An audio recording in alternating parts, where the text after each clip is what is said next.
Tuan-tuan dan puan-puan, ini Majlis Perhimpunan Bersama Rakyat dengan tetamu utama kita Datuk Seri Anwar yang sekarang menghadiri satu lagi perjumpaan dan akan tiba pada bila-bila masa mengisi ruang sambil menunggu ketibaan beliau. Saya bercadang memanfaatkan pentas ini untuk selama beberapa ketika bagi mengajak kita semua mendengar beberapa pandangan yang tadinya disampaikan oleh Tuan Haji Khalid Jaafar, Tuan Haji Abdullah Sani. Tujuannya satu, kita nak sampaikan maklumat mengenai pelbagai perkara dan harapan kita maklumat yang kita sampaikan itu baik berupa maklumat politik, maklumat ekonomi, maklumat mengenai rekod pengurusan dan kewangan negara, maklumat mengenai cara, gaya, pendekatan politik parti pemerintah UMNO Barisan Nasional. Kesemua maklumat itu harapan kita ialah hadirin hadirat yang mendengar akan dapat menyampaikan pula kepada rakan-rakan dan teman-teman, sahabat handai, taulan kita yang tak dapat bersama kita malam ini. Dengan cara itu, maklumat yang kita dapat disebarluaskan. Dan hasilnya kalau kita berharap dengan maklumat itu, rakyat dapat mengubah dan menentukan sikap, pendirian dan pilihan politik mereka, itu insya-Allah akan menjadi kenyataan. Itu tujuan perjumpaan dan ceramah seumpama ini. Saban malam kita mengadakan perjumpaan sebegini. Kemarin saya bersama Datuk Seri Anwar di Kuantan, di Bandar Kuantan, Parlimen Indra Mahkota. Puluhan ribu rakyat yang datang mendengar. Kebetulan syarahan pertama Datuk Seri Anwar sekembalinya dari persidangan Islam di Beirut bersama dengan Tuan Guru Presiden PAS, Datuk Haji Abdul Hadi Awang. Malam sebelumnya saya berada di Felda Kertih 5, sempadan antara Parlimen Dungun dan Kemaman, bertemu dengan masyarakat peneroka sawit yang dah tanam semula pun masih tak dapat hak milik sampai hari ini. Sawit ni umur dia 25 tahun kena tebang. Lepas 25 tahun kena tanam semula. 25 tahun bekerja, tanam semula dah sekarang, tak dapat hak milik. Duk macam tu juga. Dan kita dekati masyarakat peneroka dalam perjumpaan, dialog dan ceramah bersama mereka. Sebelum itu, saya berada di Kota Siputih dalam Parlimen Jerlun, Dewan Undangan Negeri Kedah, bersama Ustaz Azizan Razak, Menteri Besar Kedah, dan Datuk Nizar Jamaluddin, Menteri Besar Perak. Kenapa Kota Seputih? Bila-bila masa saja mahkamah akan memutuskan buat pilihan raya kecil atau tidak. Kenapa pilihan raya kecil Kota Seputih di Kedah ini? Sebab Wakil Rakyat BN Datuk Abu Hassan Sharif, Ketua UMNO bahagian Jelun, jadi Wakil Rakyat tapi ponteng sidang Dewan. 2 kali berturut-turut. Undang-Undang Tubuh Kedah atau Perlembagaan Negeri Kedah kata, Wakil Rakyat Kedah ponteng persidangan 2 kali berturut-turut, tak bagi tahu speaker secara bersurat, maka automatik kosonglah kerusi tersebut. Seksyen 51 Undang-Undang Akta Tubuh Negeri Kedah, Undang-Undang Tubuh Negeri Kedah. Speaker Negeri Kedah yang berhormat Datuk Mak Isa memaklumkan kepada SPR. Sebab apa maklum pada SPR? Sebab SPR kerja dia buat pilihan raya. Menjadi kewajipan speaker bila kosong kerusi bagi tahu SPR. SPR kata kami dapat notis pemberitahuan bahawa kerusi itu kosong. Tapi SPR kata kami mengesahkan dan memutuskan kerusi itu tidak kosong.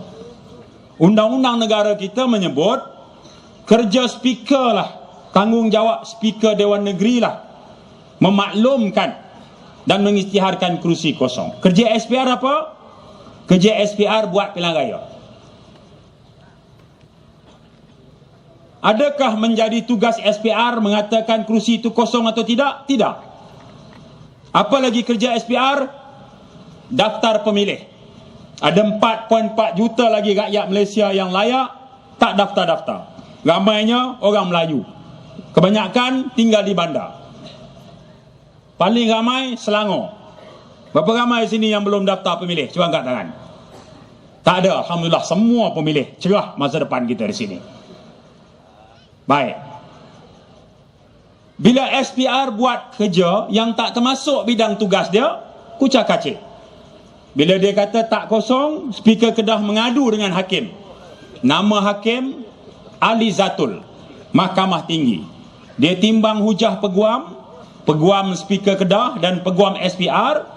Hakim Mahkamah Tinggi kata, benarlah Speaker Kedah, kerusi ini kosong, silalah SPR buat pilihan raya. SPR kata kami nak rayu kepada Mahkamah Rayuan. Sambil Mahkamah Rayuan nak buat keputusan, belum lagi sekarang, Hakim Ali Zatul kena tukar ke Mahkamah Perusahaan. Padan muka, buat keputusan sokong kita. Inilah sistem kehakiman di negara kita. Adakah maklumat ini diketahui oleh rakyat terbanyak? Tidak. Sebab apa? Tak dilapor dalam RTM, TV3 dan Utusan Malaysia. Kalau dilapor, surat khabar bertanggungjawab, dia akan cerita. TV pun akan cerita. Kalau siaran warta berita, buletin utama ke, pukul 8, dia mesti berbunyi mula-mula berita penting. Hakim Mahkamah Tinggi Ali Zatul yang membuat keputusan memenangkan Speaker Kedah, mengarahkan pilihan raya diadakan semula telah ditukar ke Mahkamah Perusahaan. Kemudian barulah diminta komen orang ramai. Apa pandangan Pak Cik? Dia tak patutlah, patut kursi tu kosong lah, SPR buatlah pilihan raya. Pasal apa pula hakim kena tukar? Tu kalau dia mohon, dia minta pandangan rakyat. Mana? Dia tanya pula Pak Cik mana? Asing ke mana? Itu awalnya tak patut tu. Ini kosong kira SPR punya kerja mesti bikin pilihan raya. Apa pasal tukar hakim? Barulah. Demikian pendapat orang ramai. Apa pula pandangan anda? Kita ke berita selanjutnya. Begitu laporan.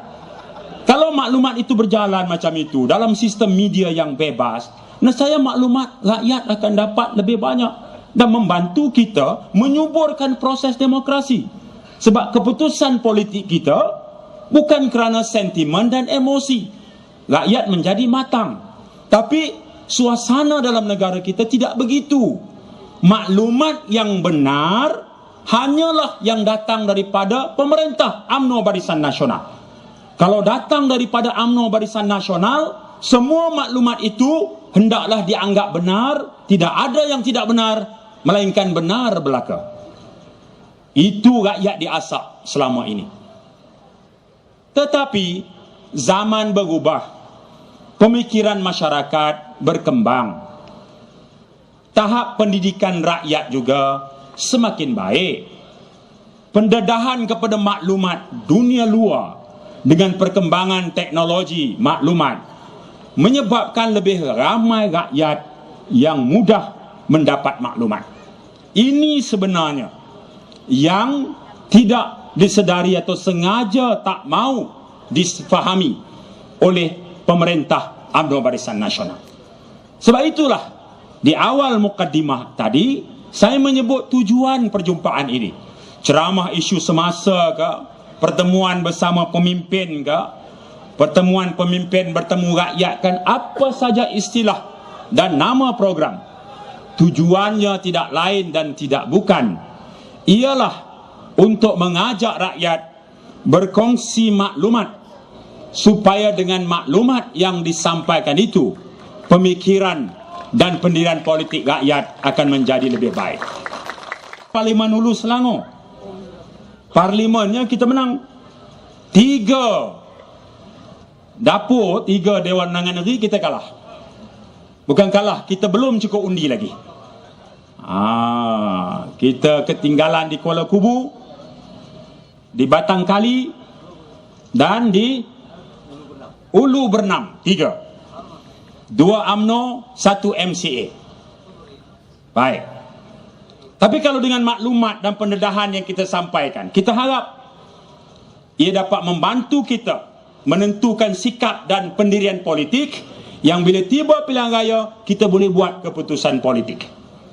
Sama ada di peringkat kerajaan negeri kita kekalkan kerajaan sekarang atau kita kembalikan semula kepada Datuk Seri Khair Toyo dan rakan-rakan yang lain.